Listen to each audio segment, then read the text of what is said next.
My name is Ashley Patton, and I'm a senior flute and symphonic band. John Philip Sousa was born in 1854 in Washington, D.C., and died in 1932. He worked as a theater musician and conducted the United States Marine Band before starting his own civilian band in 1892. Sousa toured with his band for 40 years and was indisputably the most famous musical act in the world. He composed 136 marches, 15 operettas, 70 songs, and many other pieces. Sousa's band remained the most popular musical act in the world for over 40 years and was the first American musical organization to go on world tour, the first musical act to travel more than 1 million miles and perform for more than 1 million people. Members of the Sousa band were the best musicians in the world on their instruments and were true virtuoso performers. It is arguably the most famous march in the world, and it's certainly one of the best. It is recognized by the United States government as the official march of the United States. It has original lyrics by Sousa and some other words you may have learned as a child that are definitely not by Sousa, like "Be kind to your web-footed friends." With crashing cymbals, bombastic brass, and chirping piccolos, the Stars and Stripes Forever gets millions of people on their feet, clapping and cheering every year. In late 1896, Sousa and his wife took a much-deserved vacation to Europe. While there, Sousa received word that the manager of the Sousa band, David Blakely, had died suddenly.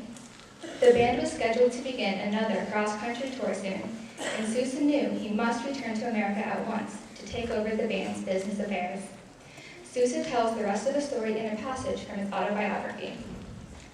Here came one of the most vivid incidents of my career. As the vessel, the Teutonic, steamed out of the harbor, I was pacing on the deck, absorbed in thoughts of my manager's death and the many duties and decisions which awaited me in New York. Suddenly, I began to sense a rhythmic beat of a band playing within my brain. Throughout the whole tense voyage, that imaginary band continued to unfold the same themes, echoing and re-echoing the most distinct melody. I did not transfer a note of that music to paper while I was on the steamer. But when we reached shore, I stepped on the measures that my brain band had been playing for me, and not a note of it has ever changed. The march was an immediate success. Sousa's band played it at almost every concert until his death over 35 years later. We would like to close our concert in true Sousa style with the Stars and Stripes Forever.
Thank you very